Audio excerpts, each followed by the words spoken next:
Hello everyone. Today on the program we're going to do a hop stand. We all love hops, right? We all love them.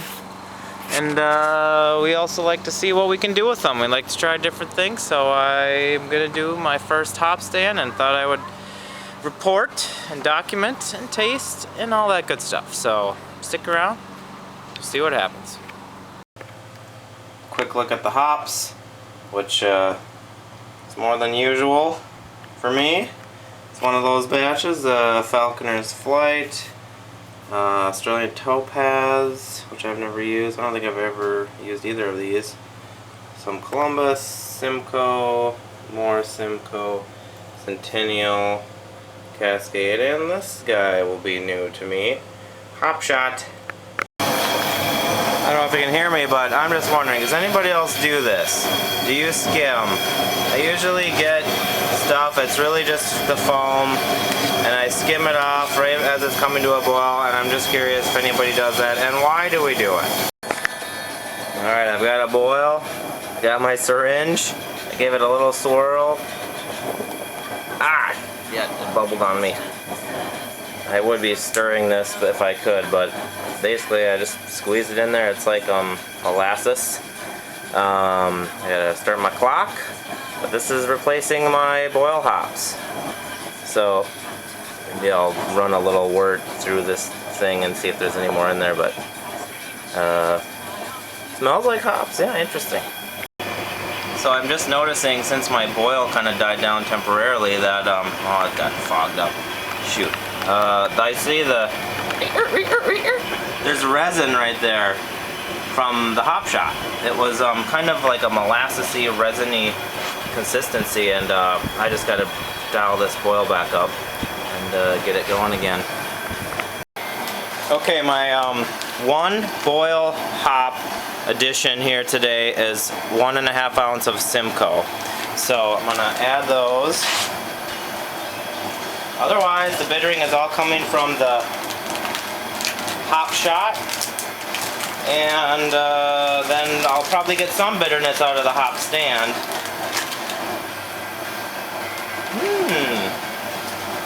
But mostly from the Hop Shot, and then so these are going to boil for 30 minutes, so they'll provide a little bit of bitterness, but probably mostly just flavor. Alright people, I boiled a little bit longer than usual. I'm all sweaty, it's a hot summer day, and I also ended up with a little more wort than I wanted to, so we're going to do a little extra experiment. I sanitized this cup. I'm going to scoop out, this is a pint here, like a half gallon, so that will be 4 of these, and this part of the wort will not get the hop stand ow effect. That's hot. So I'll cool this down, put it into a 1 gallon fermenter, and ferment it separately. So this will not get the hop stand. However, this will. So at first I've got 1/2 ounce of Simcoe and a full ounce of Cascade and Centennial. So we're done boiling, but there's plenty of heat in there. From what I understand, if you put them in there when it's over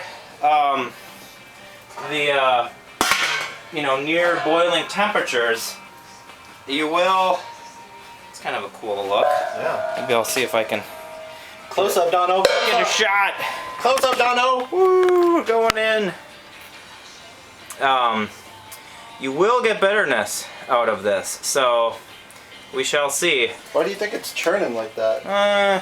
Just still act like I'm not sure. acids and The heat, I mean, heat is moving around, I suppose. So anyway, I'm going to put the lid loosely on top here, start my timer,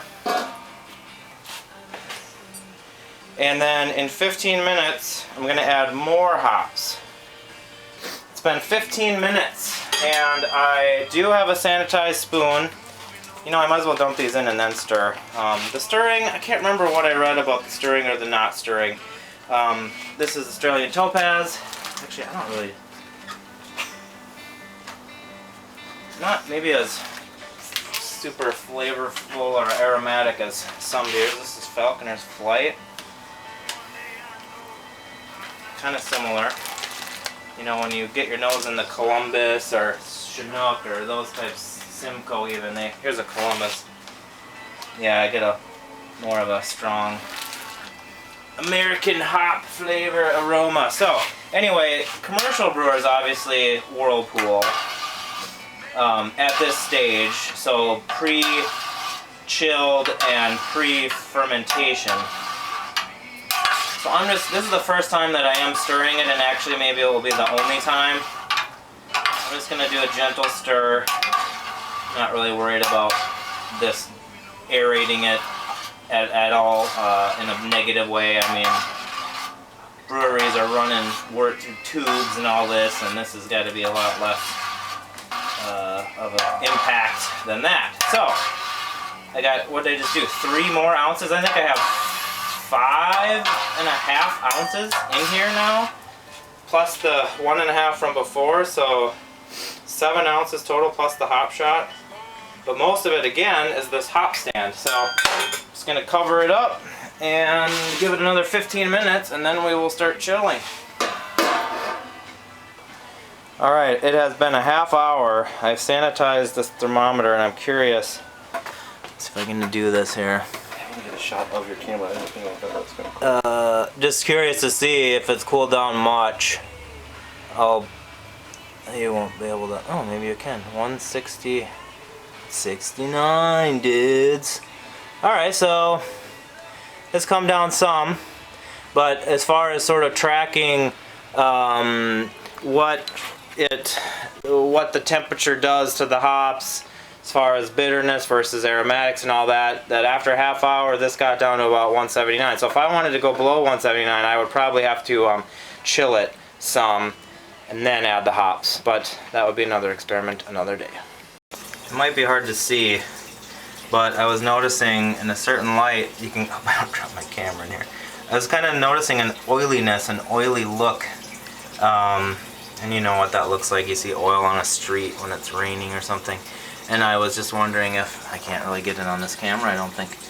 You gotta get it in the light, but I was just wondering if that's some of the hop oils that are in there that didn't maybe get broken down in the same way as they might usually, but anyway, cooling it down now and get it into the fermenter.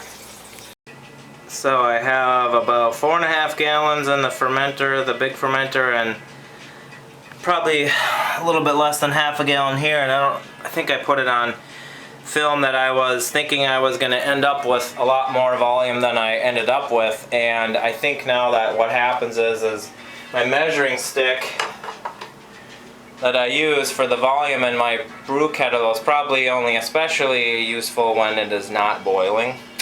I think when it's boiling everything is swelling up and larger, expanded, so I probably didn't have as much as I thought I did. However, you know what? I've got a half gallon here that did not go through the hop stand at all. Only the hop shot, only the 1.5 ounces of Simcoe. Hopefully it will ferment. I dumped yeast in there and I'm hoping I dumped enough in there, but assuming it ferments, I'll bottle it, and it'll be kind of interesting to see what that hop stand does to the beer. Chip tasted a little bit of the sample. I have not. Some of the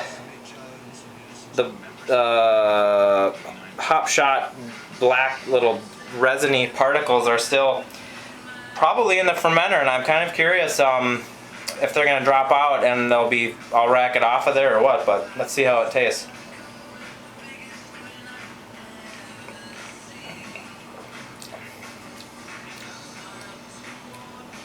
Of course, it's very sweet, but especially now as I'm talking, there is a lingering firm bitterness. I don't always taste the wort samples. Sometimes I do. It's kind of curious. The hoppy ones are kind of fun to taste because it'll end up being a lot more bitter than this. But anyway, so far so good. I'll keep you updated on the progress, and we'll do some tasting notes eventually. Alright guys, we're going to taste this. I'm enlisting the help of Chip Walton.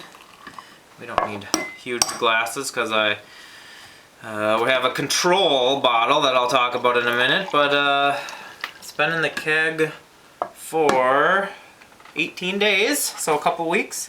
So we're going to give it a try. All right, I got special guest Chip Walton. Yes. We're gonna try this hop stand. I've not opened one of these, so I hope it's carbonated. Yes, seems so. So this is the same exact beer. This control batch fermented down to 1007. The other batch fermented to 1009. Huh. So it went a little bit lower, and I just kind of dumped in a random amount of yeast. Actually, it's going to be more carbonated too. Yep. So we might have to work that out. So yeah, the point of this whole thing is, you know, how much, what do we get from the hop stands? That technique. I did not dry hop any of this. The carbonation is going to throw us off, I think. But, and I've noticed that I don't think that it's particularly aromatic, even with all this of. Well, I haven't had this really? one, but yeah. Well, I had this a couple nights ago when you left me and Mike and Jake some, and I mean, I like it very much, but I get a little bit of bubblegum and tropical fruits off of the nose, which is the same big time in the flavor. The three of us got a lot of bubblegum, and Dawson ventured to think that it could possibly be the hopping schedule, but he thought it might be that Conan yeast without knowing a lot about what it does. And we agreed that it's not necessarily in Heady Topper, but that's a yeast is a live, living thing. So like you can't say because it wasn't in product A with the same yeast that now in this different. And it's also a couple generations sort of removed from Heady Topper. It's the second one since I got it out of the can. Without having tasted this one yet at all, my basic impression of this beer is awesome. If you like oily, it's very oily, and I think that's the hop shot, or it could be the oils of the hop stand. It's resiny. It's very oily, regardless if that's. I want to blame it on the hop shot, just because I've never used one. It's like hop juice, and you can see that hop oil when you're. Which I think might be a beer, but I just mean, if there was such a thing as hop juice, it's it has enough of a malt character there, but I'm glad it didn't ferment too much lower. It's funny how those double IPAs can ferment low and have, I mean, it's 7.9% alcohol, but you don't really, it's just barely lightly detectable. I don't think it's too much so. No, I don't get booze. But it's just this really nice hop character, and I like the flavor. Like I said, it's not super hop in the nose, but this other one, this one's gonna be a little. So this one, the only prickly. hop in it is the 60-minute hop shot. No, there's the hop shot, but then there was maybe half an ounce or 1 ounce at 30 minutes, just for grins of Simcoe, I think. Okay. Maybe just half ounce. I don't know. I think I just wanted to throw something in there because I didn't want it to be 100% hop shot. Now this one, I noticed more of the the hop shot resin particles. So for whatever reason, the solid. Yeah, the specks, and for whatever reason they didn't settle out so much. And you know what? This might be why I labeled it the last bottle. I put last one on here, and maybe I meant to not drink it first, but I did, and so it's the one I put in the fridge without knowing any better. I definitely feel like the one with the hop stand has certainly different characteristics. It's got more American hop flavor, more sea hop flavor. You know what this tastes like?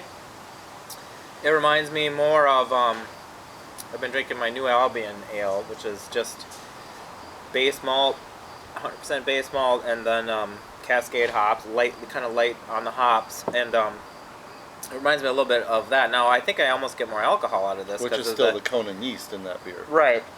Conan. Well, yeah, well, it was, but it's just not as flavorful on the hops. Let me do this is definitely a more complex, kind of rich profile of those hops. Oh yeah, right away on the side of the cheeks, immediately get a lot of the flavor. Is this one more bitter? That's an interesting thing to speculate on, because you might get more bitterness from a hop stand if you put them in when it's just after boiling. Out of these two, and it could be the carbonation also helping along, but I actually feel like this one's more bitter. And it could be they're equally bitter, but this one has those other layers of hops that are kind of I think you might be helping right. you not think that It is somewhat. That one is somewhat, but the control one is somewhat bitter still. which is interesting on its own. That say, hey, don't want to do a lot of hopping. The hop shot might do the trick, and then do like you said, like some 30 and 10, small. How many ounces of hops went into the hop stand portion of this? Almost 6. I want to say 5.5. Yeah. So maybe I did 1.5 ounces at 30 minutes because I thought I used 7 total. It'll be all documented. You should go to DonOsborne.com and see. One could, or look in the link underneath the description of this video. I'll put it in there. But let's wrap this up. But after drinking this though the other night, like 5 minutes after being done with it, I started feeling like this like oily slickness to my lips a little bit. Like it's Really? definitely oil heavy, whether that's from the hop shot or the hop stand not carrying those oils away as much in a boil. So this, if you like your DIPAs, oily, resiny, like I personally do, and dry, this is a pretty solid recipe. I think what I'm learning from just though tasting this one a couple more times is it.